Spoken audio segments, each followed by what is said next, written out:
Hi everyone, so we talked about some factors to consider when we're looking at cushions and some of the properties and features that may be there. Another thing I want to talk about though is maintenance of our cushion. So once we have our cushion, once we've collaborated with our clinical team and we've selected what's best for us, now what do I do to take care of it? So one of the things to consider with your cushions is your cover. So you can wash your cover, you can gentle cycle wash it or wash it and then leave it out to dry. So don't put it in the dryer, but we can keep that nice and clean. That's gonna just continue to help protect our cushion as we have that. We can sit on a liner, like we talked about, that polyurethane liner. If we have incontinent episodes, that can be on top while we're washing our top cover, just to protect our cushion.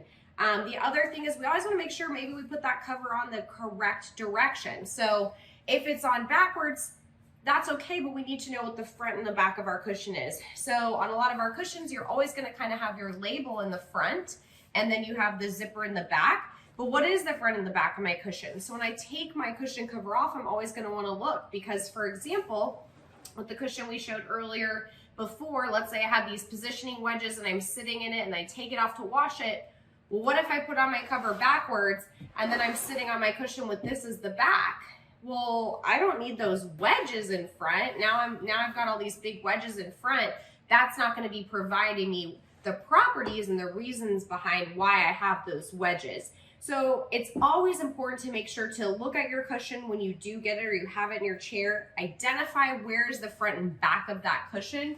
A lot of times, sometimes on the bottom, your cushion will have a label that'll say front and back, or a good way to know is like a handle that's in the front, or you can label it yourself just to know the front and the back of the cushion. You want to make sure you're not putting your cushion on upside down.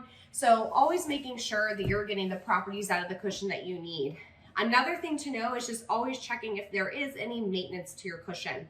So for example, if you had a cushion with air, you really have to make sure you know how to manage that. We don't want that underinflated or overinflated.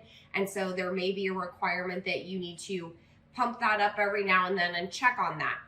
There's certain ways to do that. If you have gels, so in our cushions, we have different gel packs. Our cushions layer our gel between layers of foam. So for example, this is kind of the aqueous type gel that you would see in our solution cushion versus a little bit more of an ultralight gel that you see in our spectrum cushion.